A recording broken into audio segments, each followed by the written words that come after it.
ಕರ್ನಾಟಕ ರಾಜ್ಯದಲ್ಲಿ ಕಾಂಗ್ರೆಸ್ ಸರ್ಕಾರದ ನೂತನ ಸರ್ಕಾರದ ಬಳಿಕ ಈಗ ಜಿಲ್ಲಾಧ್ಯಕ್ಷರ ನೇಮಕಾತಿಯಲ್ಲಿ ಬಹಳಷ್ಟು ದೊಡ್ಡ ಮಟ್ಟದ ಬದಲಾವಣೆಯಾಗ್ತಾ ಇರುವಂತಹದ್ದು. ಅದರಲ್ಲಿಯೂ ಚಿಕ್ಕಬಳ್ಳಾಪುರದಲ್ಲಿ ಕಾಂಗ್ರೆಸ್ ಪಕ್ಷದ ಜಿಲ್ಲಾಧ್ಯಕ್ಷರ ಸ್ಥಾನಕ್ಕೆ ಬಹಳಷ್ಟು ರೀತಿಯಾದಂತಹ ಪೈಪೋಟಿ ಸಹ ಇರುವಂತಹದ್ದು.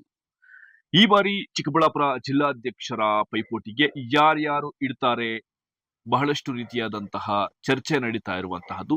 ಈ ಎಲ್ಲ ಸಂಕ್ಷಿಪ್ತ ಮಾಹಿತಿಯನ್ನ ಈ ವಿಡಿಯೋ ಮುಖಾಂತರ ತಿಳಿಸುವ ಪ್ರಯತ್ನವನ್ನ ಮಾಡ್ತೇನೆ. ಇದಕ್ಕೂ ಮುನ್ನ News18 ಈಗ ಡಿಜಿಟಲ್ ಆಪ್ ನಲ್ಲಿಯೂ ಲಭ್ಯವಿದೆ. ಜೊತೆಗೆ ಫೇಸ್ಬುಕ್, ಯೂಟ್ಯೂಬ್, ಇನ್ಸ್ಟಾಗ್ರಾಮ್ ನಲ್ಲಿಯೂ ಇರುವುದರಿಂದ ಫಾಲೋ ಮಾಡಿ, ಸಬ್ಸ್ಕ್ರೈಬ್ ಮಾಡಿ. ಸದಾ ನಿಮ್ಮ ಪ್ರೋತ್ಸಾಹ ನಮ್ಮ ಮೇಲೆ ಇರಲಿ. ಹೌದು, ಚಿಕ್ಕಬಳ್ಳಾಪುರ ಕಾಂಗ್ರೆಸ್ ಪಕ್ಷದ ನೂತನ ಜಿಲ್ಲಾಧ್ಯಕ್ಷರು ಯಾರಾಗ್ತಾರೆ ಎಂಬ ಚರ್ಚೆ ಈಗ ದೊಡ್ಡ ಮಟ್ಟದಲ್ಲಿ ಚಿಕ್ಕಬಳ್ಳಾಪುರ ಜಿಲ್ಲೆಯಾದ್ಯಂತ ಸದ್ದು ಮಾಡ್ತಾ ಇರುವಂತಹದ್ದು. ಈ ಬೆನ್ನಲ್ಲೇ ಅಭ್ಯರ್ಥಿಗಳ ಸಂಖ್ಯೆಯೂ ಸಹ ದಿನೇ ದಿನೇ ಹೆಚ್ಚಾಗ್ತಾ ಇರುವಂತಹದ್ದು. ಇದರ ಜೊತೆಗೆ ಇತ್ತೀಚೆಗಷ್ಟೇ ಕಾಂಗ್ರೆಸ್ ಪಕ್ಷದ ರಾಜ್ಯಾಧ್ಯಕ್ಷರಾದಂತಹ BK ಹರಿಪ್ರಸಾದ್ ರವರು ಚಿಕ್ಕಬಳ್ಳಾಪುರಕ್ಕೆ ಭೇಟಿ ನೀಡಿದ ವಿಚಾರ ಈಗ ಜಿಲ್ಲಾಧ್ಯಕ್ಷರ ಆಯ್ಕೆಯ ವಿಚಾರವಾಗಿ ಎಂದು ಬಹಳಷ್ಟು ಚರ್ಚೆಗೆ ಗ್ರಾಸವಾಗ್ತಾ ಇರುವಂತಹದ್ದು. ಈಗಾಗಲೇ ಚಿಕ್ಕಬಳ್ಳಾಪುರ ಕಾಂಗ್ರೆಸ್ ಪಕ್ಷದ ಜಿಲ್ಲಾಧ್ಯಕ್ಷರ ಸ್ಥಾನಕ್ಕೆ ಬಹಳಷ್ಟು ಹೆಸರುಗಳು ಮುಂಚೂಣಿಯಲ್ಲಿರುವಂತಹದ್ದು. ಅದರಲ್ಲಿ ಪ್ರಕಾಶ್ ನಾರಾಯಣಸ್ವಾಮಿ ತಮ್ಮದೇ ಆದಂತಹ ಕಾರ್ಯಕರ್ತರು ಹಾಗೂ ರಾಜಕೀಯ ಪ್ರತಿನಿಧಿಗಳನ್ನ ಮುಂಚೂಣಿಯಾಗಿಟ್ಟುಕೊಂಡು ಜಿಲ್ಲಾಧ್ಯಕ್ಷರ ಸ್ಥಾನವನ್ನ ಪಡೆದುಕೊಳ್ಳಲು ಬಹಳಷ್ಟು ರೀತಿಯಾದಂತಹ ಕಸರತ್ತನ್ನ ನಡೆಸ್ತಾ ಇದ್ರೆ, ಮತ್ತೊಬ್ಬರು ಮಾಜಿ ಸಚಿವರು, ಪ್ರಭಾವಿ ಶಾಸಕರು, ಕಾಂಗ್ರೆಸ್ ಪಕ್ಷದ ಹಿರಿಯ ರಾಜಕಾರಣಿಗಳಾದಂತಹ ಗೌರಿಬಿದನೂರು ವಿಧಾನಸಭಾ ಕ್ಷೇತ್ರದ ಶಿವಶಂಕರ್ ರೆಡ್ಡಿ ಅವರು ಸಹ ಚಿಕ್ಕಬಳ್ಳಾಪುರ ಜಿಲ್ಲಾಧ್ಯಕ್ಷರ ಸ್ಥಾನದ ರೇಸ್ನಲ್ಲಿ ಇದ್ದಾರೆ ಎಂಬುದು ಬಹಳಷ್ಟು ರೀತಿಯಾದಂತಹ ಕುತೂಹಲಕಾರಿ ವಿಚಾರ. ಅಷ್ಟೇ ಅಲ್ಲದೆ ಇತ್ತೀಚೆಗಷ್ಟೇ ರಾಜ್ಯದ ಕೆಪಿಸಿಸಿ ಅಧ್ಯಕ್ಷರಾದಂತಹ BK ಹರಿಪ್ರಸಾದ್ ರವರು ಚಿಕ್ಕಬಳ್ಳಾಪುರ ನಗರದಲ್ಲಿರುವಂತಹ ವಿನಯ್ ಶ್ಯಾಮ್ ರವರ ಮನೆಗೆ ಭೇಟಿ ನೀಡಿರುವಂತಹದ್ದು ಬಹಳಷ್ಟು ಚರ್ಚೆಗೆ ಗ್ರಾಸವಾಗ್ತಾ ಇರುವಂತಹದ್ದು. ಇನ್ನು ಈ ಬಾರಿ ಚಿಕ್ಕಬಳ್ಳಾಪುರ ಜಿಲ್ಲಾಧ್ಯಕ್ಷರ ಸ್ಥಾನ ಯಾರಿಗೆ ಸಿಗಲಿದೆ ಎಂಬುದು ಈಗ ಕಾಂಗ್ರೆಸ್ ಪಕ್ಷದಲ್ಲಿ ಚಿಕ್ಕಬಳ್ಳಾಪುರ ಜಿಲ್ಲೆಯಲ್ಲಿ ಬಹಳಷ್ಟು ಲೆಕ್ಕಾಚಾರಗಳು ಹಾಗೂ ಚರ್ಚೆಗೆ ಗ್ರಾಸವಾಗ್ತಾ ಇರುವಂತಹದ್ದು. ಅದರಲ್ಲಿಯೂ ಸಹ ಒಂದು ಕಡೆ ಚಿಕ್ಕಬಳ್ಳಾಪುರದ ಮಾಜಿ ಸಚಿವರು ಹಾಗೂ ಚಿಂತಾಮಣಿ ವಿಧಾನಸಭಾ ಕ್ಷೇತ್ರದ ಶಾಸಕ MC ಸುಧಾಕರ್ ಅವರು ತಮಗೆ ಸಂಬಂಧಪಟ್ಟಂತಹ ನಾಯಕರನ್ನ ಹೆಸರನ್ನ ಸೂಚಿಸಿರುವಂತಹದ್ದು ಚಿಕ್ಕಬಳ್ಳಾಪುರ ಜಿಲ್ಲಾಧ್ಯಕ್ಷರ ಸ್ಥಾನಕ್ಕೆ. ಅದರಂತೆ ಚಿಕ್ಕಬಳ್ಳಾಪುರ ವಿಧಾನಸಭಾ ಕ್ಷೇತ್ರದ ಶಾಸಕ ಪ್ರದೀಪ್ ಈಶ್ವರ್ ಅವರು ಸಹ ತಮ್ಮದೇ ಆದಂತಹ ಅಭ್ಯರ್ಥಿಯನ್ನ ಚಿಕ್ಕಬಳ್ಳಾಪುರ ಜಿಲ್ಲಾಧ್ಯಕ್ಷರ ಸ್ಥಾನವನ್ನ ಮಾಡಬೇಕು ಅಂತ ಈಗಾಗಲೇ ಹೈಕಮಾಂಡ್ ಗಮನಕ್ಕೂ ಸಹ ತಂದಿರುವಂತಹದ್ದು.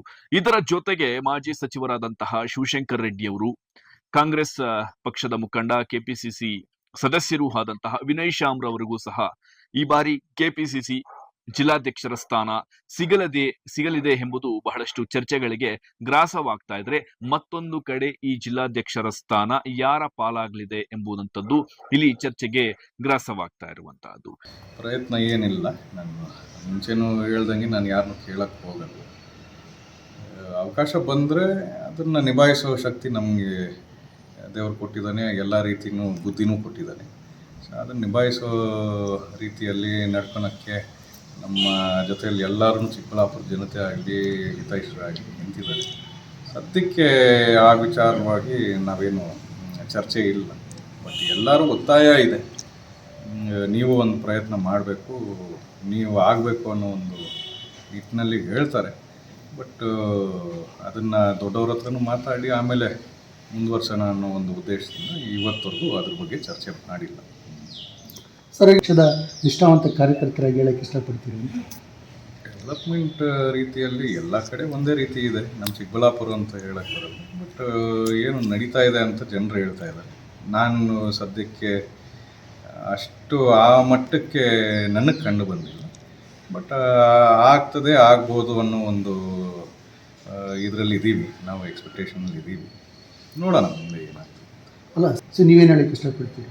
ಅದ್ರ ಬಗ್ಗೆ ನಾನು ಕಮೆಂಟ್ ಮಾಡೋದು ಚೆನ್ನಾಗಿರಲ್ಲ. ಅವರು ಅರ್ಥ ಮಾಡಿಕೊಂಡು ಅವರು ತಗೊಂಡೋಗೋ ಬುದ್ಧಿ ದೇವರು ಅವರು ಕೊಟ್ಟಿದ್ದಾರೆ, ಯಾವ ರೀತಿ ಮಾಡಬೇಕು ಅನ್ನೋ ಎಲ್ಲ ರೀತಿಯಲ್ಲಿ ಬುದ್ಧಿವಂತರಿದ್ದಾರೆ, ಅವರು ಮಾಡ್ತಾರೆ ಬಿಡಿ, ನೋಡೋಣ. ಇನ್ನು BK ಹರಿಪ್ರಸಾದ್ ರವರು ಚಿಕ್ಕಬಳ್ಳಾಪುರ ನಗರಕ್ಕೆ ಭೇಟಿ ನೀಡಿದಂತಹ ಸಂದರ್ಭದಲ್ಲಿ ಅವರು ಸಹ ಒಂದು ಸ್ಪಷ್ಟತೆಯನ್ನ ಕೊಟ್ಟಿರುವಂತಹದ್ದು. ಇನ್ನು ಈಗಾಗಲೇ ವಿಧಾನಸಭೆಯ ಅಧಿವೇಶನ ನಡೀತಾ ಇರುವಂತಹ ಹಿನ್ನೆಲೆ, ಇದಾದ ಬಳಿಕ ಚಿಕ್ಕಬಳ್ಳಾಪುರ ಜಿಲ್ಲಾಧ್ಯಕ್ಷರು ವಿವಿಧ ಜಿಲ್ಲೆಗಳಿಗೆ ಸಂಬಂಧಪಟ್ಟಂತಹ ಅಧ್ಯಕ್ಷರ ಸ್ಥಾನ ನೆರವೇರಿಸಲಾಗುವುದು, ಅಧ್ಯಕ್ಷರ ಸ್ಥಾನಕ್ಕೆ ಇತಿಶ್ರೀ ಆಡಲಾಗುವುದು ಎಂಬ ಮಾತುಗಳನ್ನ ಹೇಳಿದರು. ಅವರು ನಮ್ಮ ಹಳೆ ಸ್ನೇಹಿತರು, ಜಾಲಪ್ಪನವ್ರ ಕಾಲದಿಂದ ಪರಿಚಯ, ಸುಮಾರು 40-50 ವರ್ಷದಿಂದ. ಅವರ ಆರೋಗ್ಯನ ವಿಚಾರಿಸಕ್ಕೆ ಬಂದೆ ಅಷ್ಟೇ, ಖಾಸಗಿ ಭೇಟಿ ಅಷ್ಟೇ, ಬೇರೆ ರಾಜಕೀಯದ ಸಂಬಂಧ ಇಲ್ಲ. ಹೀಗಾಗಿದೆ ಸರ್ ಆರೋಗ್ಯ ಎಲ್ಲ? ಅವ್ರು ಚೆನ್ನಾಗಿದೆ, ಅವರು ಆರೋಗ್ಯವಾಗಿ ಇರ್ತಾರೆ. ಅವ್ರ ರೀತಿ ಸ್ವಲ್ಪ ರಾಜಕೀಯವಾಗಿ ಕಾಣಿಸ್ಕೊಳ್ತಲ್ಲ, ಏನು ಹೇಳ್ತೀರಿ ಸರ್? ಏನಿಲ್ಲ, ಆ್ಯಕ್ಟಿವ್ ಆಗಿ ಇದ್ದಾರೆ, ಕಾಣಿಸ್ಕೊಳ್ಳೋದಿಲ್ಲ ಅಷ್ಟೇ, ಒಳಗಡೆ ಆ್ಯಕ್ಟಿವ್ ಆಗಿ ಇರ್ತಾರೆ. ಅಷ್ಟೇ ಅಲ್ಲದೆ ಚಿಕ್ಕಬಳ್ಳಾಪುರಕ್ಕೆ ಭೇಟಿ ನೀಡಿದಂತಹ ಸಂದರ್ಭದಲ್ಲಿ ಇದು ಕೇವಲ ಒಂದು ಆತ್ಮೀಯವಾಗಿ ನಮ್ಮ ಸಂಬಂಧಿಯ ಮನೆಗೆ ಭೇಟಿ ನೀಡಿರುವುದಾಗಿ ಒಂದು ಸ್ಪಷ್ಟಪಡಿಸಿದ್ರು ಸಹ, ಇನ್ನು ದಿಢೀರನೆ ಚಿಕ್ಕಬಳ್ಳಾಪುರ ಜಿಲ್ಲಾಧ್ಯಕ್ಷರ ಆಯ್ಕೆ ಚರ್ಚೆ ನಡೀತಾ ಇರುವಂತಹ ಬೆನ್ನಲ್ಲೇ, ಅದರಲ್ಲಿಯೂ ಸಹ ಕೆಪಿಸಿಸಿ ರಾಜ್ಯಾಧ್ಯಕ್ಷರಾದ ಬಳಿಕ ಮೊದಲ ಬಾರಿ ಬಿಕೆ ಹರಿಪ್ರಸಾದ್ ರವರು ಚಿಕ್ಕಬಳ್ಳಾಪುರಕ್ಕೆ ಭೇಟಿ ನೀಡಿರುವ ಬೆನ್ನಲ್ಲೇ ಈ ಬಾರಿ ಚಿಕ್ಕಬಳ್ಳಾಪುರ ಕಾಂಗ್ರೆಸ್ ಪಕ್ಷದ ಜಿಲ್ಲಾಧ್ಯಕ್ಷ ವಿನಯ್ ಶ್ಯಾಮ್ ರವರಿಗೆ ಒಲಿಯಲಿದೆ ಎಂಬುದು ಬಹಳಷ್ಟು ದೊಡ್ಡ ಮಟ್ಟದಲ್ಲಿ ಕೇಳಿಸ್ತಾ ಇರುವಂತಹದ್ದು. ಅದರಲ್ಲಿಯೂ ಸಹ ಮಾಜಿ ಸಚಿವರಾಗಿದ್ದಂತಹ ಶಿವಶಂಕರ್ ರೆಡ್ಡಿ ಅವರು ಸಹ ಪದೇ ಪದೇ ಚಿಕ್ಕಬಳ್ಳಾಪುರ ಜಿಲ್ಲೆ ಸೇರಿದಂತೆ ಹೈಕಮಾಂಡ್ ನ ಸಂಪರ್ಕದಲ್ಲಿರುವುದರಿಂದ ಅವರಿಗೂ ಸಹ ಚಿಕ್ಕಬಳ್ಳಾಪುರ ಜಿಲ್ಲಾಧ್ಯಕ್ಷರ ಸ್ಥಾನ ಸಿಗಲಿದೆ ಎಂಬುದು ಈಗ ಕಾರ್ಯಕರ್ತರಲ್ಲಿ ದೊಡ್ಡ ಮಟ್ಟದ ಚರ್ಚೆಗೆ ಗ್ರಾಸವಾಗಿರುವಂತಹದ್ದು. ಇದರ ಜೊತೆಗೆ ಚಿಂತಾಮಣಿ ವಿಧಾನಸಭಾ ಕ್ಷೇತ್ರದ ಶಾಸಕ ಹಾಗೂ ಮಾಜಿ ಸಚಿವರು ಸೂಚಿಸಿರುವಂತಹ ಅಭ್ಯರ್ಥಿಗೆ ಸಿಗಲಿದೆಯಾ, ಅಥವಾ ಚಿಕ್ಕಬಳ್ಳಾಪುರ ವಿಧಾನಸಭಾ ಕ್ಷೇತ್ರದ ಶಾಸಕ ಪ್ರದೀಪ್ ಈಶ್ವರ್ ಅವರು ಸೂಚಿಸಿರುವಂತಹ ಅಭ್ಯರ್ಥಿಗೆ ಚಿಕ್ಕಬಳ್ಳಾಪುರ ಜಿಲ್ಲಾಧ್ಯಕ್ಷರ ಸ್ಥಾನ ಪಟ್ಟ ಸಿಗಲಿದೆಯಾ ಎಂಬುದು ಈಗ ದೊಡ್ಡ ಮಟ್ಟ ಚರ್ಚೆಗೆ ಗ್ರಾಸವಾಗ್ತಾ ಇರುವಂತಹದ್ದು.